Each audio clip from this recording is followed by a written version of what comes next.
Drama mega skandal korupsi asuransi Jiwasraya memasuki babak baru. Kejaksaan Agung kembali mengumumkan adanya tersangka baru diantaranya 1 pejabat otoritas jasa keuangan dan 13 manajer investasi besar. Kepala Pusat Penerangan dan Hukum Kejaksaan Agung, Hari Setiono menyatakan 13 perusahaan yang terlibat merupakan manajer investasi yang diduga melakukan tindak pidana korupsi dan tindak pidana pencucian uang. Setiono menambahkan, 13 perusahaan tersebut telah merugikan negara hingga 12,15 triliun rupiah dari total keseluruhan kerugian 16,81 triliun rupiah. Tak hanya itu, tim penyidik Kejaksaan Agung menetapkan Deputi Komisioner Pengawas Pasar Modal 2 Otoritas Jasa Keuangan periode tahun 2014 hingga 2017 dengan inisial FH menjadi tersangka baru. FH sendiri diduga bertanggung jawab dalam kaitan pengelolaan keuangan yang dilakukan asuransi Jiwasraya.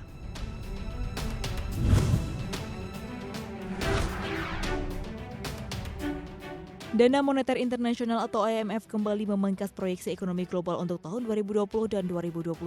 Ekonomi dunia diproyeksi akan terkontraksi hingga negatif 4,9%. Angka ini lebih rendah dari outlook IMF pada April 2020 yakni negatif 3%. IMF menyebutkan pandemi COVID-19 ternyata memiliki dampak yang sangat parah daripada yang diperkirakan. Pemulihan ekonomi juga diproyeksi akan lebih lambat. Di 2021, ekonomi global diramal 5,4%, lebih rendah 6,5 poin persentase dibandingkan outlook Januari 2020.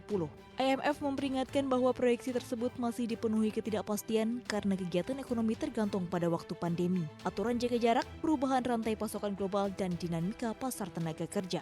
IMF bukan lembaga internasional pertama yang memberikan proyeksi suramnya ekonomi dunia di tahun ini akibat pandemi COVID-19.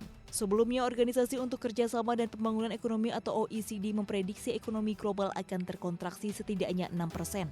Kemudian Bank Dunia malah meramal ekonomi dunia bakal minus 5,2% di tahun ini.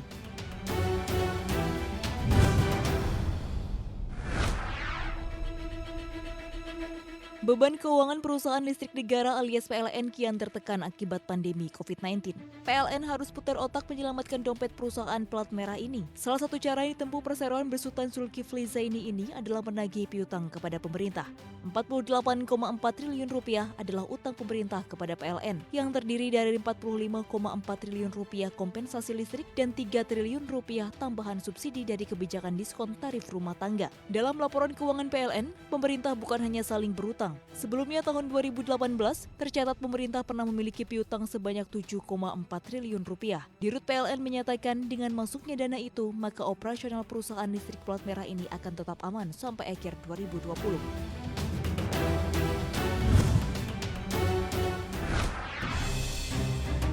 Pemerintah tetap memberikan izin masuknya 500 tenaga kerja asing asal China. Hingga pekan terakhir Juni 2020, tak kurang dari 500 TKA asal negeri tirai bambu ke Konawe, Sulawesi Tenggara. Menteri Ketenagakerjaan, Ida Fauziah mengaku pemerintah menyetujui masuknya TKA China ke Konawe karena TKA tersebut memiliki keahlian dibutuhkan oleh perusahaan. Kemenaker mencatat PT Virtu Dragon Nickel Industry dan PT Obsidian Stainless Steel merupakan perusahaan yang mendatangkan 500 TKA asal China ke Konawe. Dengan adanya tenaga kerja asing, Ida Fauziah berharap adanya transfer pengetahuan yang bisa diserap oleh tenaga lokal.